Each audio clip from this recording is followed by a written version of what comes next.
ซื้อเอาแต่ผ่านมาอันกับกระ เขา ดู บอก ก ซื้อพอกัน ซื้อเท่าไข่วง นี่บอก อยู่บ้านศิวิไลกระทบข้างล่างห้องกระสุนนี่แหละมากันเจ็บมาหลายปีแล้วกระดูกยิบเส้น เส้นเจ็บแล้ว เจ็บแก้วแล้วมัน เลยไปค่ะ ผ่านมากันเจ็บปากแก้วนี่ลงค่อนข้างระยางไปได้ก็ได้ไปนอนหลงหม้อไว้ซ้ำลายเกลือเข้าเอายาร่วงยังซุ่มใส่ภารกิจเดินดีแล้วแบบพกเมื่อมาแล้วโดนมันมาเจ็บคืนนี้เพราะว่าแพทย์ก็บอกให้หลับไปทำอะไรยาแก่เจ็บแต่พอพูดจักว่าเจ้านายผู้อื่นไปป้าบเราก็พอดีเลยมาได้เจ็บคือเขา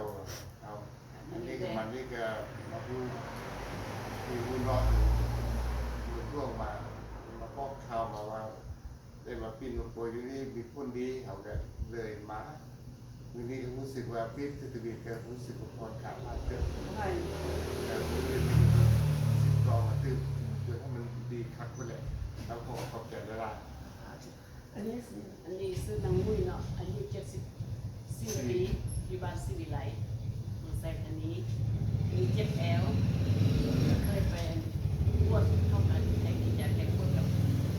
หายกำเนื้อแล้วก็เคยเป็นอันนั้นนวดลูกกันยังมาปั้นที่หัวหม้อใส่มันกับประกบแล้วก็คือเก้าบ่เห็นซะแล้วพี่น้องเสนออันว่ามาพี่แม่ละซะก็เลยนะวันนี้ก็รู้สึกว่าไข้ขึ้น เห็น ห ไหม ลาย เนาะ เอาไว้กับย่านี่ก็คือว่าบ่ลากกันเด้อ เวลาเราเป็นอยู่ขึ้นมา แล้วมันสิมาอยู่ ติดใจได้นี่นะ คือ หม้อเพิ่นนั้นดีสวยสิได้นั่นแหละสิได้แนะนำต่ออีก